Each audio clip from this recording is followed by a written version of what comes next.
سامعین گرامی قدر، مولانا روم نے ایک بات سمجھانے کے لیے ایک حکایت بیان کی۔ یہ حکایت ایک بادشاہ کے باز اور بوڑھی عورت کے بارے میں ہے۔ فرماتے ہیں کہ ہوا یوں کہ ایک دفعہ ایک بادشاہ نے اپنا باز شکار کے لیے چھوڑا۔ باز کو کوئی شکار نہ ملا۔ باز گھومتا گھامتا ایک بوڑھی عورت کے گھر میں اتر گیا۔ اب وہ باز تھا، بوڑھی عورت نے اس سے پہلے کبھی دیکھا نہیں تھا۔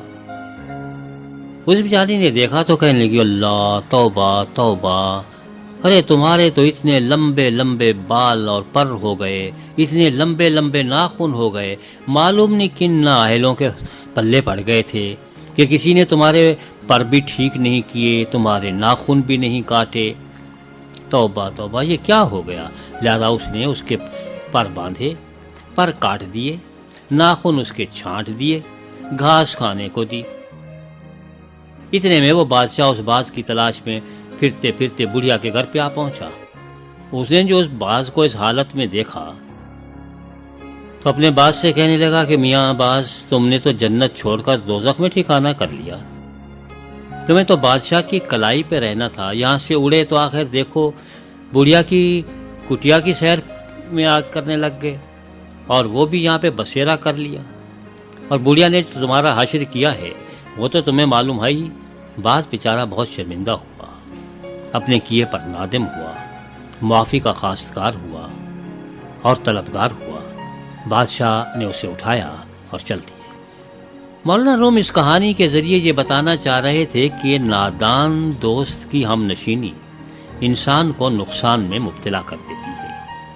بیچاری بڑھیا نے کبھی باز دیکھا نہیں تھا، اسے معلوم نہیں تھا کہ باز کے پر لمبے ہوتے ہیں اور اس کے ناخن بھی لمبے ہوتے ہیں۔ اس نے سوچا کہ انسانوں کے ناخن اگر لمبے ہوں تو اچھے نہیں لگتے، بال بڑے ہوئے ہوں تو خوبصورت نہیں لگتے، لہذا اس کی کانٹ چھانٹ کر دوں۔ اپنی طرف سے تو اس نے بڑی نیکی کا کام کیا تھا، لیکن ہوا کیا؟ اس نے باز کا ستیہ ناش مار دیا۔ اس لیے کہا کرتے ہیں کہ نادان دوست سے دانا دشمن بہتر ہوتا ہے، کیونکہ نادان دوست اپنی دوستی میں مروا دیتا ہے۔ دانا دشمن دشمن ہی صحیح، لیکن ہوتا دانا ہے۔ بات جب بھی کرے گا عقل مندی کی کرے گا، اس سے سیکھنا آپ کا کام ہے۔ یہ جو صحبت کی بات ہے کہ جس کے ساتھ ہم بیٹھتے ہیں ہم ویسے ہو جایا کرتے ہیں۔ شیخ سعدی رحمۃ اللہ علیہ کا ایک شعر ہے، آپ نے فرمایا کہ صحبت صالح ترا صالح کنت، صحبت طالح ترا طالح کنت۔ اگر تم اچھے لوگوں کی صحبت میں بیٹھو گے تو اچھے ہو جاؤ گے، بروں کی صحبت میں بیٹھو گے تو برے ہو جاؤ گے۔ انسان اپنی صحبت سے پہچانا جاتا ہے کہ وہ کن لوگوں کے ساتھ اٹھتا بیٹھتا ہے، بروں کے ساتھ یا اچھوں کے ساتھ۔ لیکن اس کا مطلب لوگوں نے بہت غلط نکال لیا۔ لوگوں نے یہ کہا کہ چونکہ آپ بروں کے ساتھ بیٹھنا نہیں ہے تو لہذا بروں کے ساتھ کوئی تعلق بھی نہیں رکھنا ہے، لہذا بروں سے دور دور۔ اور جب آپ اچھے لوگ بروں سے دور دور ہو جائیں گے تو بروں کی اصلاح کون کرے گا؟ اس لیے صرف صحبت کی بات مت کیجیے، آپ کو یہ بھی دیکھنا ضروری ہوگا کہ اگر یہ برے لوگوں کے پاس نیک لوگ نہ جائیں اور انہیں نہ سمجھائیں تو برے تو اور مزید برے ہو جائیں گے، ان کی حالت تو بد سے بدتر ہوتی چلی جائے گی۔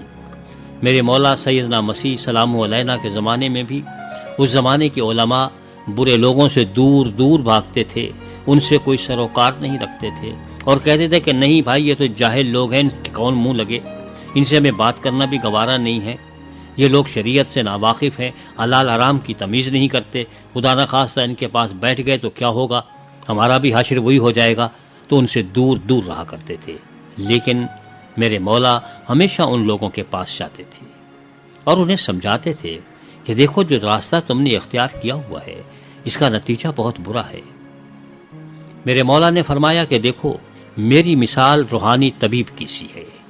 طبیب مریضوں سے دور نہیں بھاگتا بلکہ مریضوں کے پاس جاتا ہے، ان کا علاج کرتا ہے، اگرچہ بعض اوقات اس کو اپنی جان کا بھی خطرہ ہوتا ہے۔ میں روحانی طبیب ہوں، میں دنیا کے لوگوں کو ان کے گناہوں سے بچانے کے لیے آیا ہوں، انہیں نجات دینے کے لیے آیا ہوں، تو لہٰذا ایک طبیب کی حیثیت سے مجھ پر یہ فرض عائد ہوتا ہے کہ میں مریضوں سے دور نہیں بھاگوں، میں روحانی مریضوں کے پاس جاؤں گا۔ میرے مولا کی یہ بات اگر ذہن نشین کر لی جائے تو ہمیں معلوم ہو جائے گا کہ بعض اوقات ہم اس بات کو کہ برے کی صحبت برا کر دیتی ہے اس سے ناجائز فائدہ اٹھاتے ہیں۔ ہمارا کام یہ ہونا چاہیے کہ اگر ہم صحیح راستے پر ہیں تو دوسرے لوگوں کو صحیح راستے پر چلنے کی تلقین کریں، خود بھی اس راستے پر چلتے رہیں، دوسروں کو تلقین کریں، ان کے لیے دعا کریں کہ مولا انہیں راہ مستقیم دکھا دیجئے، انہیں راہ مستقیم پر چلنے کی سعادت عطا فرما دیجئے، اور ان سے بھی کہیے کہ وہ یہ دعا مانگیں۔ اور اگر ہم ان سے دور بھاگتے رہے تو پھر بروں کو راستہ کون دکھائے گا؟ ہر انسان پر یہ فرض عائد ہوتا ہے کہ وہ دوسرے کو صحیح راستہ دکھائے، لیکن آپ کو معلوم ہے کہ ہم ڈرتے کیوں ہیں؟ اسی لیے کہ صحیح راستے کا ہمیں پتہ ہی نہیں ہے۔ ہمارے دل میں ایک خدشہ رہتا ہے کہ کہیں ایسا تو نہیں کہ ہم غلط راستے پر چل رہے ہوں، اس لیے ہم یہ دعا مانگتے ہیں کہ ہمیں صحیح راستہ دکھا، حالانکہ ہونا یہ چاہیے تھا کہ ہمیں صحیح راستے پر چلا، کیونکہ جب آپ یہ دعا مانگتے ہیں کہ صحیح راستہ دکھا تو اس کا مطلب ہے ابھی تک آپ صحیح راستے پر نہیں ہیں، لیکن صحیح راستے پر چلا اور اس پر چلائے رکھ کا مطلب ہے کہ ہم اس راستے پر چل رہے ہیں، اس لیے اسی راستے پر ہمیں گامزن رہنے دیجیے اور ہماری مدد فرماتے رہیے۔ ڈاکٹر کا کام یہی ہے کہ وہ اس کو اگر کڑوی دوا دینا ہے تو کڑوی دوا دے، اگر کڑوی بات کرنا ہے تو کڑوی بات کرے۔